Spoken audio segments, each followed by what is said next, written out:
तो आज हम लोग एक नई कहानी सुनेंगे। फूलों की राजकुमारी थम्बलिना की कहानी।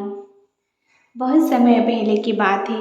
एक महिला अकेले रहती थी। उसकी कोई संतान नहीं थी। वो बेहद निराश हो गई थी कि एक रोज वो एक परी के पास गई। उस परी ने उसे एक बीज दिया और कहा, घर जाकर इसे गमले में लगा देना।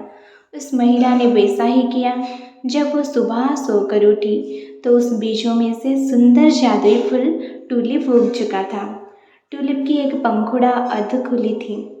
उस महिला ने उस पंखुड़े को चूमा तो वो पूरी तरह खुल गया और उसमें से एक बेहद सुंदर और प्यारी सी लड़की निकली।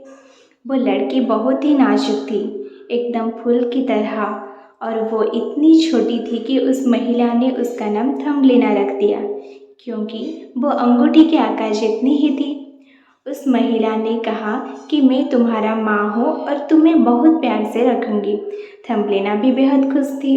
वो फूलों के बिस्तर पर सोती थी और उसकी माँ उसका बहुत ख्याल रखती थी। एक रोज़ वो खेल रही थी तो एक मेंढक की नज़र उस पर पड़ी। उसने सोचा, यह लड़की तो बहुत ही सुंदर है, मैं अपने बेटे की शादी इससे करवाऊंगा। वह थम्बलिना को उठाकर ले गया।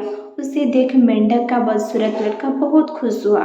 थम्बलिना को उन्होंने पास के तालाब के एक पत्ते पर रख दिया, जहाँ से वो चाहकर भी भाग नहीं सकती थी, और खुद शादी की तैयारी में जुट गया।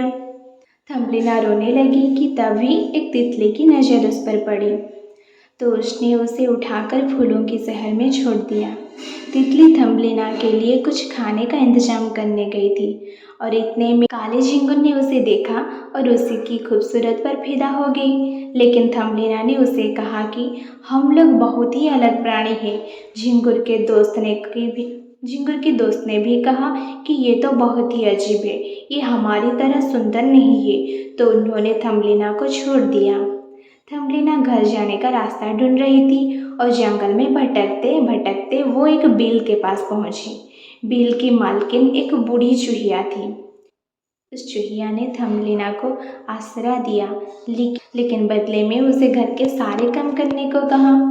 साथ ही एक और शर्त रखी, उसे और उसके पड़ोसी चूहे मिस्टर मोल को कहानी भी सुनानी होगी।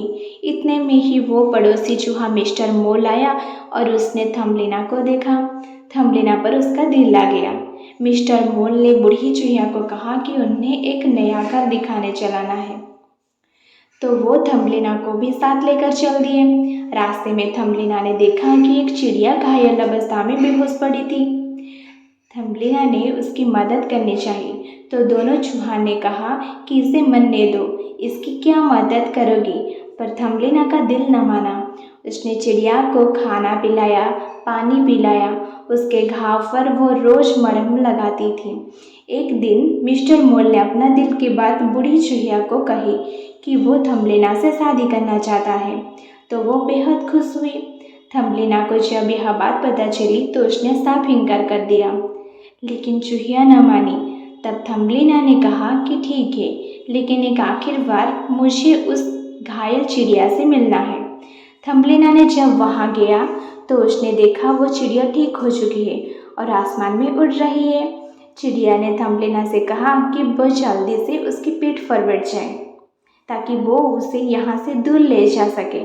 थम्बलिना ने वैसा ही किया। चिड़िया उसे दूर फूलों के देश में ले आई। थम्बलिना ने देखा कि वहाँ एक सुंदर सा राजकुमार है। राजकुमार ने भी थम्बलिना को देखा तो देखते ही उस पर मुग्ध हो गए। तब थम्बलिना को भी राजकुमार से पहली नज़र में प्यार हो गया।